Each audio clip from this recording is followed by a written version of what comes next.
Nigériennes, Nigériens, mes chers compatriotes, demain, jeudi 3 août 2023, par la grâce d'Allah le Tout-Puissant, nous célébrerons la proclamation de l'indépendance de notre pays, intervenue le 3 août 1960. Jour anniversaire qui a été d'ailleurs décrété fête nationale depuis le 25 mai 2023. C'est certainement le moment alors d'avoir une pensée pieuse pour les pères fondateurs de notre jeune État et pour tous ceux qui ont œuvré à travers les générations à donner une traduction concrète et un véritable sens à la souveraineté internationale du Niger ainsi proclamée. Cela aussi bien sur le plan politique qu'économique et culturel. Nigériennes, Nigériens, mes chers compatriotes, la commémoration de la proclamation de l'indépendance du Niger intervient cette année dans un contexte particulier. Celui de la prise du pouvoir le 26 juillet 2023 par les forces de défense et de sécurité regroupées au sein du Conseil national pour la sauvegarde de la patrie, mettant ainsi fin au régime de la 7e République. C'est le lieu de réitérer très clairement que la seule raison ayant motivé l'action du Conseil national pour la sauvegarde de la patrie est et demeure la sauvegarde de notre patrie, le Niger. En effet, c'est à notre corps défendant que nous avons dû intervenir pour mettre fin à la gestion par le régime déchu de la question sécuritaire au Niger, la gestion qui, objectivement, a montré ses limites et qui ne laissait véritablement entrevoir aucune solution de sortie de crise à moyen ou long terme. C'est tout simplement de la vie des Nigériens et de l'existence même du Niger en tant qu'État dont il est ici question, au-delà des problèmes de personnes et de querelles politiciennes pour la conquête et la conservation du pouvoir. À cela, il faut ajouter les problèmes devenus désormais endémiques de corruption généralisée et d'impunité, de gabegie, de détournement de deniers publics, de clanisme partisan, de radicalisation des opinions et positions politiques, d'atteinte aux droits et libertés démocratiques, de dévouement du cadre étatique au profit des intérêts privés et étrangers, des populations laborieuses, d'une école en crise et l'effondrement de notre système de santé, toutes choses que les Nigériens vivent dans leur être et dans leur vie au quotidien.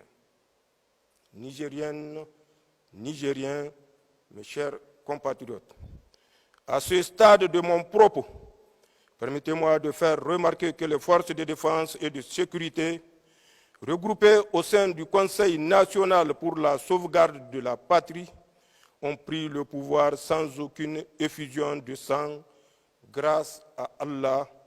Aucune perte en vie humaine n'est en effet à déplorer. Ensuite, même après avoir pris le pouvoir et jusqu'à 72 heures après, nous nous sommes abstenus de toute action répressive contre les teneurs du régime déchu. C'est ainsi que même à titre préventif, comme cela se faisait toujours en pareilles circonstances, nous n'avons procédé à leur interpellation. Ils ont continué à jouir de leur liberté de circulation et d'expression. Enfin, par devoir envers le peuple nigérien et conscient de la gravité du moment que vit notre pays, nous sommes toujours restés avec humilité à l'écoute de toutes les parties concernées et ouverts au dialogue pour qu'une fois l'émotion passée chez les uns et les autres, nous puissions ensemble créer les conditions d'une transition apaisée devant déboucher dans un délai relativement court et raisonnable à des élections générales mais surtout une meilleure approche dans notre lutte contre le terrorisme et les autres maux économiques et sociaux qui minent le développement du Niger. Nigériennes, Nigériens, mes chers compatriotes, ces gestes d'apaisement et ces gages de responsabilité, cette volonté de ne pas réprimer de façon arbitraire les teneurs du régime déchu, car cela relève des seules prérogatives de la justice nigérienne, ce souci constant de ne pas ajouter des difficultés supplémentaires au quotidien des Nigériens ont été assurément mal interprétés et exploités par tous ceux qui, par égoïsme et par manque de patriotisme, pensent pouvoir encore déstabiliser la transition en cours dans notre pays. En effet, ils ont ainsi cru voir en notre retenue des hésitations dans notre action. Ils ont cru voir une absence de cohésion entre les forces de défense et de sécurité. Ils ont cru voir de supposées connivences avec tel ou tel acteur, voire une absence de vision globale des enjeux et des perspectives. Seulement, le temps a jusqu'ici permis d'apporter un ferme démenti à leurs allégations mensongères, mais surtout aux Nigériens de comprendre le sérieux et la sincérité de notre action salutaire pour Nigériennes, Nigériens, mes chers compatriotes. D'abord, toutes les forces de défense et de sécurité ont adhéré à notre action. Cela à travers leurs commandements respectifs, comme l'atteste le communiqué de l'état-major des armées en date du 27 juillet 2023 et la présence de tous les chefs militaires nigériens à nos côtés. Non, les forces de défense du Niger ne vont jamais se diviser et s'entretuer pour des basses raisons politiciennes. Notre grande famille de forces de défense et de sécurité est le creuset de l'unité nationale du Niger et c'est tous ensemble que nous faisons face à l'ennemi sur le terrain et souvent au prix du sacrifice suprême. Ensuite, le fier peuple du Niger a toujours fait corps avec son armée et l'ensemble des forces de défense et de sécurité. Les forces de défense et de sécurité sont l'émanation profonde du peuple nigérien qui sait pouvoir compter sur elles dans les moments les plus difficiles. Non, le peuple nigérien ne va jamais se soulever contre ses forces de défense et de sécurité, ses propres fils. Enfin, les populations du Niger ont une vieille tradition de vivre ensemble et de coexistence pacifique, de brassage ethnique et social, le lien de cousinage, nos valeurs traditionnelles africaines et surtout religieuses constituent le ciment de notre unité nationale. Nigériennes, Nigériens, mes chers compatriotes, comme vous pouvez le constater, aucun facteur politique interne ne s'oppose véritablement à l'action salutaire du Conseil national pour la sauvegarde de la patrie. Au Niger, cette action suscite plutôt l'espoir d'un véritable changement d'approche dans notre lutte contre le terrorisme et une gestion patriotique et souveraine de notre État. Aussi, je m'engage solennellement à donner corps à cet espoir et à ne jamais trahir les aspirations du peuple nigérien, seul d'une vie meilleure, un espace nigérien et sous-régional sécurisé. S'agissant enfin de la mise en place de notre nouveau gouvernement et de la poursuite de la transition, soyez rassurés, Inch'Allah, avec votre ferme soutien, nous, le peuple souverain du Niger, rien n'ébranlera notre marche résolue au service du Niger. Je vous demande donc de faire entièrement confiance au Conseil national pour la sauvegarde de la patrie sur ce point. Nigériennes, Nigériens, mes chers compatriotes, à la vérité, ce ne sont pas les Nigériens qui s'opposent à la prise de pouvoir par le Conseil national pour la sauvegarde de la patrie. Nos compatriotes, dans leur écrasante majorité, ont plutôt accordé leur soutien au Conseil national pour la sauvegarde de la patrie. En effet, depuis le 26 juillet 2023, ils se sont souvent de façon spontanée mobilisés par milliers en faveur du Conseil national pour la sauvegarde de la patrie et de nos vaillantes forces de défense et de sécurité. Les oppositions viennent plutôt de quelques individus qui pensent avoir un droit particulier sur l'État nigérien et qui sont en lien avec certains lobbies et des puissances étrangères. Mais elles viennent surtout de certains de nos partenaires dans la lutte contre le terrorisme et de certains chefs d'État de notre sous-région qui sont en train d'instrumentaliser nos institutions communautaires à des fins égoïstes et lobbyistes.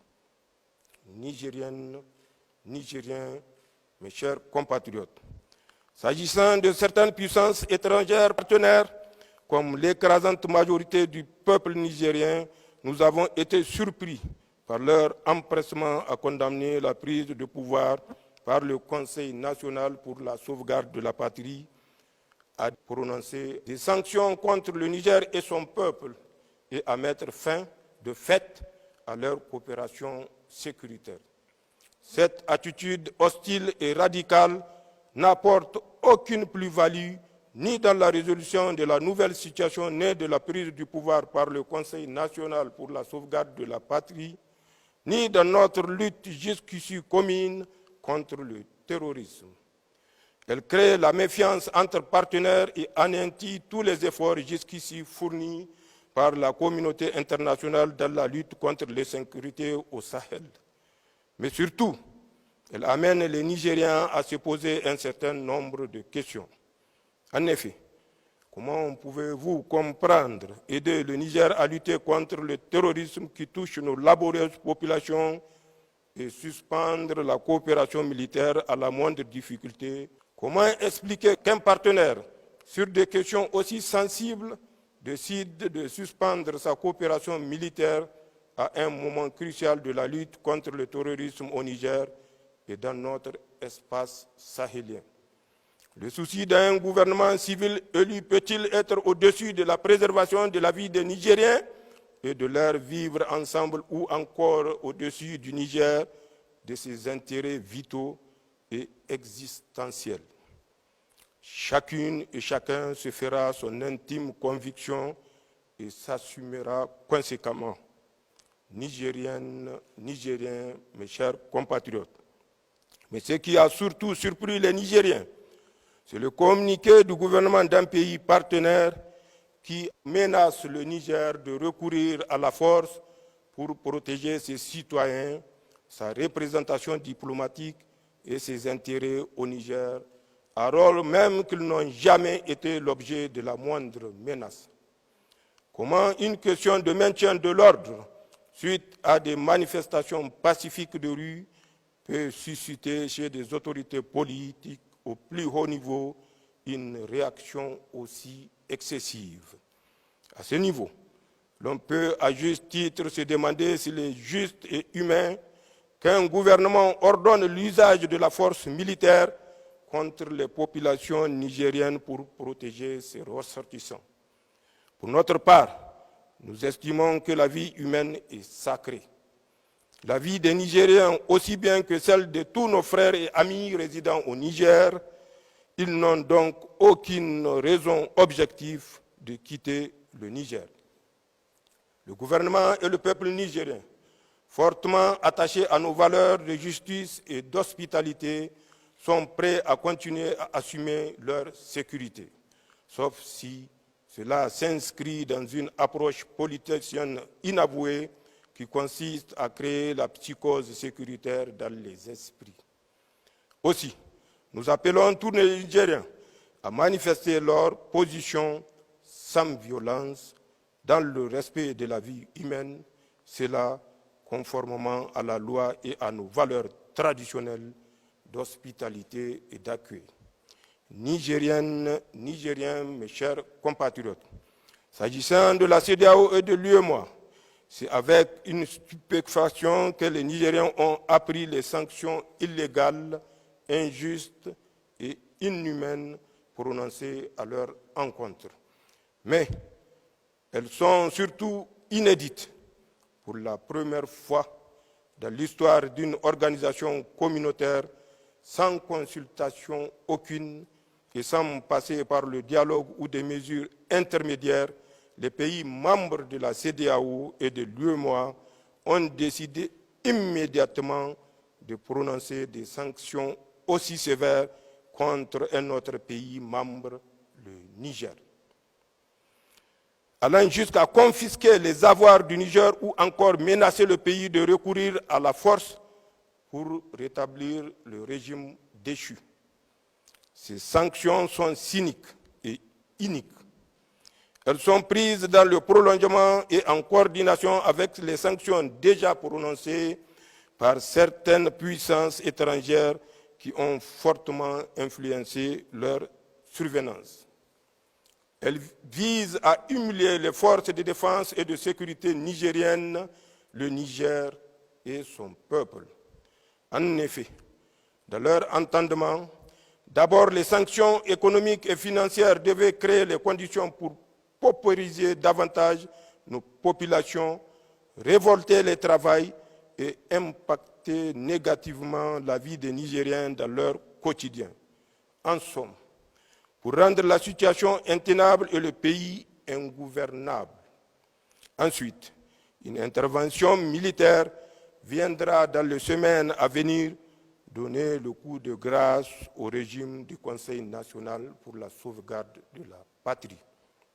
Comme vous pouvez le constater, nulle part dans cette attitude méprisante et belliqueuse, les dirigeants de la CEDEAO et de l'UEMOA n'ont pris en compte la souveraineté de notre pays, les souffrances des Nigériens qui ont déjà consenti d'énormes sacrifices à ces jours, les intérêts de nos populations et ceux du Niger.